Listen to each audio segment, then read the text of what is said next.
সূরা তেলাওয়াত যারা করবে তাদের অনেক ফাজিলাত। এক নম্বর ফাজিলাত হচ্ছে এই সূরাটা মানিআতুন মিন আযাবিল কবর। এই সূরা যারা তেলাওয়াত করবে তাদের কবরের আযাব হবে না। কবরে যাওয়া লাগবে কি লাগবে না? যাওয়া লাগবে না। কার কার হাত তোলেন? একজনও নাই। সবাই কবরে যাবেন। একদিন মাটির ভেতরে হবে ঘরে মন আমার, কেন বান্ধ দালান ঘর?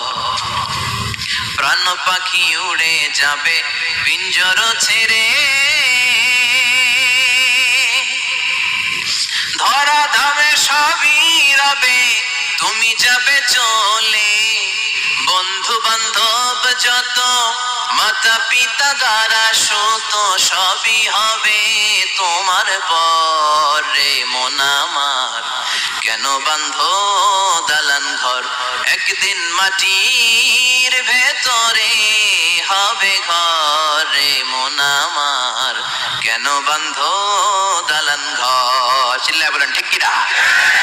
যাওয়া লাগবে, কেউ বাঁচতে পারবে না। দাদা চলে গেল, বাবা চলে গেল, মামা চলে গেল, আমারও যাওয়া লাগবে। সেলিব্রিটি চাই, আরো সম্পদের পাহাড় চাই। ব্যস্ত, আমরা মহা ব্যস্ত। এত ব্যস্ততা কিসের? স্টপ, থামেন, অনেক হয়েছে। আন্না বসেন, একটু ভাবেন। দাদা চলে গেল, বাবা চলে গেল, মামা চলে গেল, আমাকেও চলে যেতে হবে। মাঝে মাঝে কবরস্থানে যাবেন, যে একটু দেখবেন এই কবরস্থানে শিশুরা শুয়ে আছে, কিশোররা শুয়ে আছে, আপনার মতো তাগড়া যুবকরা শুয়ে আছে। ওদেরও রক্ত গরম ছিল আপনার মতো। আজ ওরা নাই, সব শেষ। আপনাকেও যেতে হবে। এই কবরে আমাদেরকে যেতে হবেই। কবরের প্রশ্নের উত্তর দিতে হবে। চিল্লায় বলেন ঠিক কিনা? কবরে প্রথম প্রশ্ন করা হবে মার রব্বুক, তোমার রবের নাম কি? আমাদের রব কে? ওমা দীনুক, তোমার ধর্মের নাম কি? আমাদের ধর্মের নাম কি? বিশ্বনবীর চেহারা দেখিয়ে বলা হবে এই লোকটাকে তুমি চিনো কিনা? চিনি না আমরা? যাদের চেয়ে সুন্দর তুমি নবী আমার কমলিওয়ালা, দু জাহানের বাদশাহ তুমি প্যারা নবী সাল্লাল্লাহু আলা, দু জাহানের বাদশাহ তুমি প্যারা নবী সাল্লাল্লাহু আলা, যাদের চেয়ে সুন্দর তুমি নবী আমার কমলিওয়ালা। সুবহানাল্লাহ পড়ে। আমাদেরকে জিজ্ঞেস করা হবে রব কে? বলবো আল্লাহ। ধর্ম কি? বলবো ইসলাম। এই লোকটারে চিনো নাকি? আমরা বলবো চিনি, আমাদের প্রাণের নবী মুহাম্মদ সাল্লাল্লাহু। তিনটা প্রশ্নের উত্তর করতে পারলে এডিশনাল আরেকটা প্রশ্ন, ওমা ইলমুক। এই তিনটা প্রশ্নের উত্তর জানলা কেমনে? নকল করছো নাকি? বাংলাদেশে নকল আছে না নাই? কোথায় নকল করে? হ্যাঁ, কিছু লেজেন্ড আছে দেখি, একেবারে জামার ভিতরে নকল, টুপির ভিতরে নকল, স্কেলের ভিতরে নকল, মৌজার ভিতরে নকল। আছে না নাই? কথা বলেন। ফেরেশতারা বলবে তুমি তিনটা প্রশ্নের উত্তর করলে কি করে? আপনাকে বলতে হবে আমি কোরআন থেকে শিখেছি, আমি হাদিস থেকে জেনেছি। চিল্লায় বলেন ঠিক কিনা?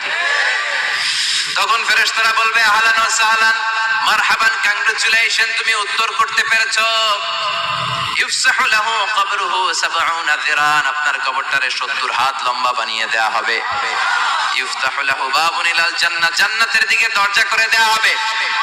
ইলবাসু মিন লিবাসিল জান্নাহ, জান্নাতের পোশাক পরিয়ে দেয়া হবে। আর বলা হবে নাম কানাউমিল আরুস, বাসর রাতে কনেকে নিয়ে বর যেমনি শান্তির ঘুম, আরামের ঘুম দেয়, তুমিও ঘুম দাও, ঘুমাও। You should get some sleep now. You're very tired, man. ঘুমাও, অনেক হয়েছে, ঘুমাও। তোমার এই ঘুম কেউ ভাঙাবে না ইসরাফিলের সিঙ্গার ফুৎকার ছাড়া। আল্লাহ লম্বা ঘুম যেন দিতে পারি তৌফিক দাও। আর যারা ইসলাম বিরোধী, কোরআন বিরোধী, বিশ্বনবী বিরোধী, তাদেরকেও প্রশ্ন করা হবে তোর রব কে?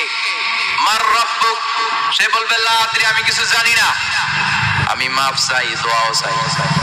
কথা কথা জানি না, আমি কিছুই মনে করতে পারছি না, আমি কিছু জানি না। আমার ধর্ম নাই, কর্ম নাই, আমার ধর্ম যার যার, উৎসব সবার। আমার কোনো ধর্ম টর্ম নাই, আমার কোনো নামাজ রোজা নাই, আমার কোনো রব নাই। দ্বিতীয় প্রশ্ন ওমা দীনুক, তোর ধর্মের নাম কি?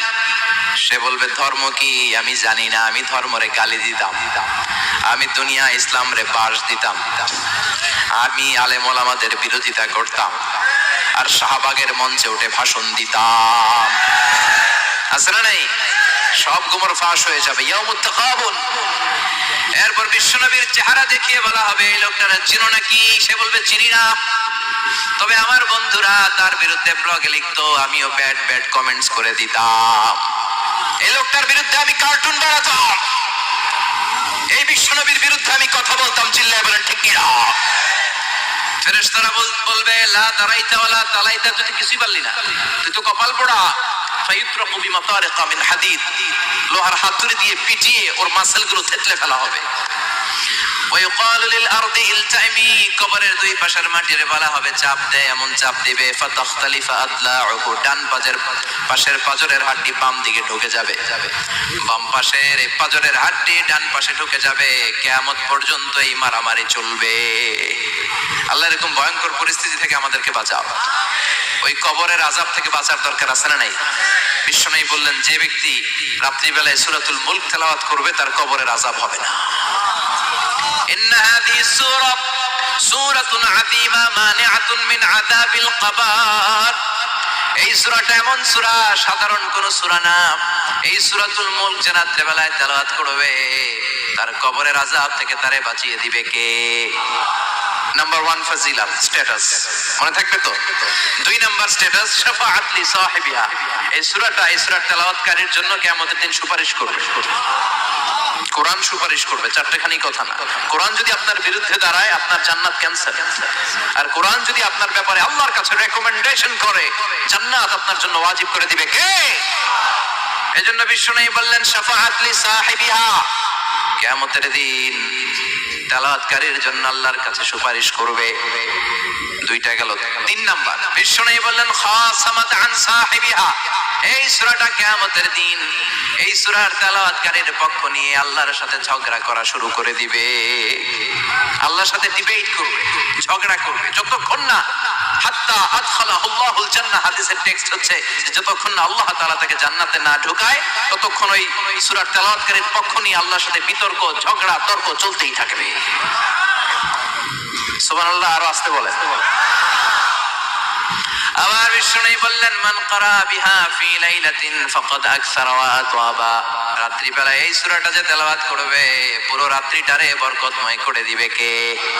এজন্য বিশ্বনবী আবদার করে আবেদন করে আমাদের কাছে বলে গিয়েছেন, আমি চাই আমার প্রতিটা উম্মতের হৃদয়ে এই সূরাটা গাঁথা থাক, আমি চাই আমার প্রতিটা উম্মতের সিনার ভিতরে এই সূরার 30টা আয়াত গ্রথিত করা থাক। সুবহানাল্লাহ পড়েন। মাত্র 30টা আয়াত মুখস্থ করতে রাজি আছেন? 1 মাসে কয়দিন? প্রতিদিন একটা করে আয়াত মুখস্থ করলে সূরা মুখস্থ করতে লাগবে কয়দিন? হ্যাঁ, হোমওয়ার্ক। এটা আপনাদের বাড়ির কাজ, যেহেতু ক্লাসে হোমওয়ার্ক দেওয়া যায় না। আরবিতে বলে আল ওয়াজিব আল মানজিলি। আমি গতানুগতিক তাফসীর করি না, আমি সমাজের খুঁতগুলো ধরে ধরে ডিসকাশনের মতো আমি করি। বিভিন্ন জেলায় যে ওখানকার ইয়াংদের সাথেও বসি, কথা বলি, এটাই আমার তাফসীর, এটাই কোরআনের এক্সপ্লেনেশন এন্ড ইন্টারপ্রিটেশন। এতেই মানুষ উপকৃত হয় বেশি। চিল্লা এখন ঠিক কিনা? এটা আপনাদের বাড়ির কাজ, মাইথার দিয়া বাসীদের বাড়ির কাজ। হায়াতে আল্লাহ বাঁচায় রাখলে আবার কখনো দেখা হলে জিজ্ঞেস করবো যে মুলক মুখস্থ হয়েছে কিনা। কে কে মুখস্থ করবেন না হাত তোলেন। সবাই করবেন? এবার কে কে মুখস্থ করবেন হাত তুলে আমার আল্লাহর দেখান। আল্লাহ তুমি কবুল করো। আরো জোরে পড়েন আমিন। হাত নামান। এই সূরাটা it's an eye opener for you. এটা আপনার চোখ খুলে দিবে। এই সূরাটা আপনার চোখকে খুলে দিবে, আপনার ঘুমন্ত বিবেককে জাগিয়ে তুলবে। স্রষ্টার ব্যাপারে আপনার যদি কোনো সাসপিশন থাকে, সন্দেহ থাকে, এই সন্দেহের পাহাড়কে ভেঙে এই সূরা চুরমার করে দিবে। চিল্লায় বলেন সুবহানাল্লাহ। আল্লাহ ডেকে বলে গোলাম, কিছু কিছু নাস্তিক আছে আমারে খুঁজে পায় না, এরকম কপাল পোড়া নাদান নাস্তিক বাংলার জমিনেও আছে না নেই? এরা বলে আনসিন ইজ নাথিং, যেটা দেখা যায় না ওইটা মানি না, বলে না? Do you see the air in the atmosphere? বাতাসে, বায়ুমণ্ডলে যে বাতাস ঘুরে বেড়ায় এটাকে তুমি দেখো তো মানো কেন? Why do you believe on that? Why do you believe on air? বাতাস বিশ্বাস করস কেন? কপাল পোড়া নাস্তিকরা বাতাস মানে না, কথা কর। Do you see the bad headache someone feel in his head and he's shouting? মাথার ব্যথায়, মাইগ্রেনের পেইনে যখন কেউ চিৎকার করে তার মাথার ব্যথা দেখা যায়। আমার এখন প্রচন্ড মাথা ব্যথা যদি হয়, আপনারা দেখতে পাচ্ছেন তো, নাস্তিকরা কি মাইগ্রেনের পেইন বিশ্বাস করে না? মাথা ব্যথা বিশ্বাস করে কি করে না? বাতাস বিশ্বাস করে কি করে না? কয় আনসিন ইজ নাথিং, যেটা দেখি না ওটা বিশ্বাস করি না, কপাল পোড়া। আল্লাহ ডেকে বলে, গোলাম আমার সৃষ্টির দিকে তাকা, আকাশের দিকে তাকা, বাতাসের দিকে তাকা, সাগরের দিকে তাকা। সাগরের মধ্যে আমি আল্লাহ আছি না নাই? বিশাল বড় বড় পাহাড়ের দিকে তাকা, ঝর্ণার দিকে তাকা, ঝর্ণার মধ্যে আমি আছি না নাই?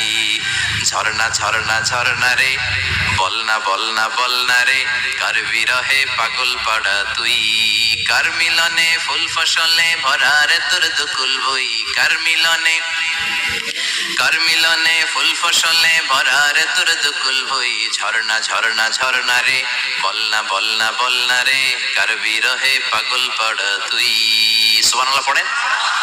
ঝর্ণার দিকে তাকাও, সাগরের দিকে নজর করে দেখো, বিশাল পাহাড়ের দিকে নজর করে তাকাও, ওই পাহাড়ের মধ্যে আল্লাহরে খুঁজে পাবা। চিল্লায় বলেন ঠিক কিনা? এজন্য ইমাম আবু হানিফার হাতে হাত রেখে শাহাদা বাক্য পাঠ করেছে। সুবহানাল্লাহ পড়েন। ঝিনুকের ভেতর লুকিয়ে থাকে যেমন মতি, ঝিনুকের ভেতর লুকিয়ে থাকে যেমন মতি, কালমা শাহাদাতে আছে আল্লাহর জ্যোতি, কালমা শাহাদাতে আছে আল্লাহর জ্যোতি। সুবহানাল্লাহ পড়েন। এই জ্যোতি যার হৃদয়ে একবার টাচ করে তার জন্য জান্নাতকে খুলে দেয় কে? এজন্য এই সূরা পড়লে নাস্তিকরা নাস্তিক থাকবে না। নাস্তিকদের জন্য এখানে আল্লাহ মেডিসিন দিয়েছেন, কিছু ডোজ দিয়েছেন। আলহামদুলিল্লাহ পড়েন। এই সূরা থেকে আমরা কিছু সময় কথা শুনবো, শুনতে রাজি আছেন তো? সূরার নাম চিল্লায় বলেন কি নাম? মুলক। মুলক মানে কি? মুলক মানে রাজত্ব, মুলক মানে ক্ষমতা, মুলক মানে পাওয়ার, মুলক মানে কিংডম, মুলক মানে সভরেইনটি। সুবহানাল্লাহ পড়েন। রব্বুল আলামিন বলেন, তাবারাকাল্লাযী বিয়াদিহিল মুলকু ওয়া হুয়া আলা কুল্লি শাইইন কাদির। সুমহান সেই সত্তা যার হাতে ক্ষমতা আর তিনি সব বিষয়ে ক্ষমতাশীল। সুবহানাল্লাহ। তাবারাকাল্লাযী বিয়াদিহিল মুলক, মহামহিম সে সত্তা, সুমহান সে সত্তা, বিয়াদিহিল মুলকু, যার হাতে ক্ষমতা। ক্ষমতা কার হাতে? চিৎকার করে বলতে হবে, কার হাতে? নাকি আমাদের হাতে, না সরকারের হাতে, পুলিশের হাতে, র্যাবের হাতে, মাশরাফির হাতে, হিরো আলমের হাতে? ক্ষমতা কার হাতে? ক্ষমতা শুধুমাত্র একজনের হাতে। চিল্লায় বলেন তিনি কে? আল্লাহর হাতে ক্ষমতা, আর তিনি হচ্ছেন সকল ক্ষমতার উৎস, centre of the all powers. সব ক্ষমতার উৎস কে? নাকি জনগণ? আমরা কিন্তু এটাই শিখি, দেশে আমাদেরকে রাষ্ট্রীয় ভাবে শেখানো হয়, এটা রাষ্ট্রীয় কুফরি। সকল ক্ষমতার উৎস জনগণ নয়, সকল ক্ষমতার উৎস কে? উনি ক্ষমতার উৎস, তিনি ক্ষমতাশীল, মহা ক্ষমতাধর, তার ক্ষমতার সাথে কারো তুলনা হয় না। আমাদের কি ক্ষমতা আছে? কথা বলে। বল্লা পোকার কামড় খাইছেন? হ্যাঁ, মৌমাছি কামড়াইছে? মৌমাছি কামড়াইলে চিল্লাচিল্লি শুরু করে, তো কি ক্ষমতা আছে আপনার? বল্লা কামড় মাইরা দেয়, ধরে যে মার মইটাও পারি না। কুত্তায় কামড়াইলে আমরা কুত্তারে কামড়াইতেও পারি না। কথা বলেন। আমরা নাকি ক্ষমতার মালিক। পিছন থেকে কেউ যদি বলে হুজুর সাপ, মজা করে বলছি, এতই ভয় পাইছি। আসলে যদি ফস করে আসতো শব্দ, স্লোগান দেওয়ার বেলায় লিল্লাহে তাকবীর, আল্লাহু আকবার, আমার ভাই তোমার ভাই, কাপায় ফেলামো নামায় ফেলামো। কথা বলেন। আর যদি পেছন থেকে কেউ আওয়াজ করে বলে সাপ, দৌড়। আপনারা কি দৌড় দিবেন? আমরা এদিক দিয়ে দৌড় দিব। কথা কন। চাচা আপন প্রাণ, জীবন বাঁচানোর জন্য ভয়ে পাগল। সাপ লাগবে না, বাবা ভেঙছিলেন মাইথা দিয়ে নাই বোধহয়, আছে আছে। কি করে? খালি লাফায়। 10টা ভাও ব্যাং যদি ছেড়ে দেওয়া হয় স্টেজে 2টা আর বাকি 8টা এদিকে, ভাও ব্যাং আর কি লাভ দিবে? এরসে লাফালাফি শুরু করবো আমরা। কথা বলে। আর আমরা দাবি করি আমরা ক্ষমতার উৎস। কোনো ক্ষমতা নাই। একবার ডায়রিয়া হলে 3বার টয়লেটে গেলে আর চেহারার দিকে তাকানো যায় না। কারে মাফ করি দে, আই মরে যাইও, আই হাইতান ন, আছে না নাই? তো পারবেন না কেন? আপনি না ক্ষমতার উৎস, আপনি না ক্ষমতার উৎস। আরে আপনার তো কোনো কোনোই ক্ষমতা নাই। খুলিকাল ইনসানু দাঈফা, মানুষকে দুর্বল থেকে দুর্বল করে তৈরি করেছে কে? এজন্য রব্বুল আলামিন বলেন, তাবারাকাল্লাযী বিয়াদিহিল মুলকু ওয়া হুয়া আলা কুল্লি শাইইন কাদির। সুমহান সেই সত্তা যার হাতে ক্ষমতা। চিল্লায়